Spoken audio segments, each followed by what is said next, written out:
Hi, I'm Miss Barrett from the Oregon City Public Library, and today I'll be sharing a story called Zack and Ike Are Exactly Alike by Suzanne Bloom. Zack and Ike are exactly alike.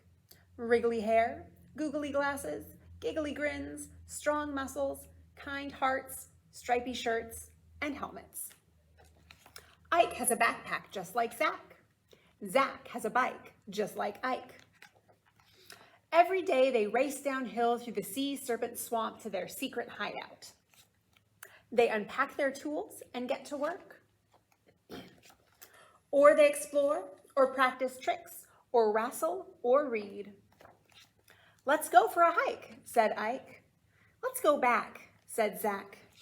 "Look, tracks," said Zack. "Our hideout was attacked." "Yikes," said Ike. "Must be a monster. Stand back, Zack." "I'm not scared." "It's roaring."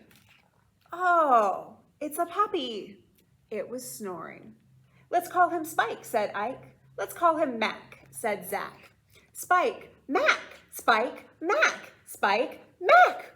Woof, woof, woof, woof, woof, woof, woofy, woofy." After a snack, they practiced new tricks, and they read for a while. Zack and Ike liked being exactly alike. Then along came Zena Lola Jo Lee, and she was exactly different. Or was she? The end.